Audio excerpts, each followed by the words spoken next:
Je m'appelle Alexandre Corbeau, je suis en thèse au CNRS de Chizé avec Henri Weimerskirch, et donc sur les albatros et les interactions avec les bateaux de pêche.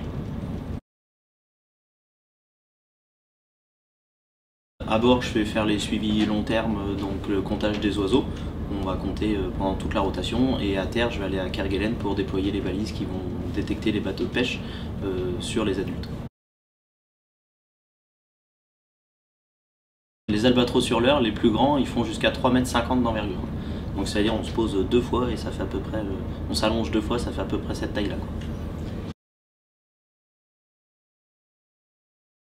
Le jeune albatros sur l'heure fait quasiment la même taille que les adultes, mais en poids par contre, en fait, il va être nourri par les adultes et avoir un poids qui peut être supérieur aux adultes. On en a eu jusqu'à 14 kg, et en fait il va arrêter d'être nourri par les adultes, donc il va maigrir, il va se muscler, il va s'entraîner à voler, et à partir d'un certain moment, va falloir qu'il aille se nourrir tout seul en mer, et donc là il peut faire une dizaine de kilos. On va dire les albatros sur l'heure, ça fait entre 7 et 12 kg.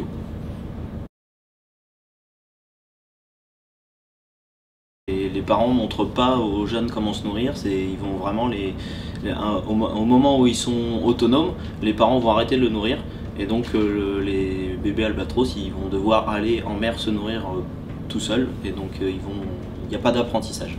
C'est la période la plus critique, on va dire il y a 50% de mortalité. Et puis après, comme c'est des oiseaux longévifs qui vont vivre très longtemps, la mortalité va diminuer en fonction de l'âge.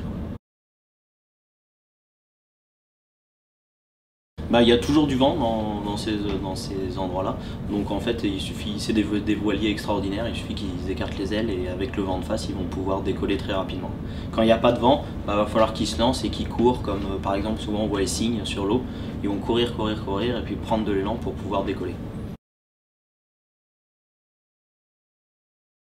Alors là sur Kerguelen, autour du bateau, on a eu donc les albatros à sourcils noirs, les albatros à tête grise, les albatros fuligineux à dos clair, les albatros fuligineux à dos sombre, les hurleurs, on a aussi régulièrement les becs jaunes, les timides, et là on va dire que c'est les principaux. Ouais, ils sont très attirés par les bateaux, ils vont venir voir. Alors des fois ils vont juste venir voir le bateau et passer, voir ce qui se passe et puis repartir. Mais des fois ils peuvent le suivre pendant très longtemps. C'est parce que principalement ici ça va être des bateaux de pêche qu'ils vont rencontrer, et il y a à manger en fait derrière les bateaux de pêche. Les albatros et pétrels, ça peut aller jusqu'à 2000 qui vont suivre le bateau de pêche. Ça peut être des très grosses quantités. Et qui vont suivre sur très loin, quoi.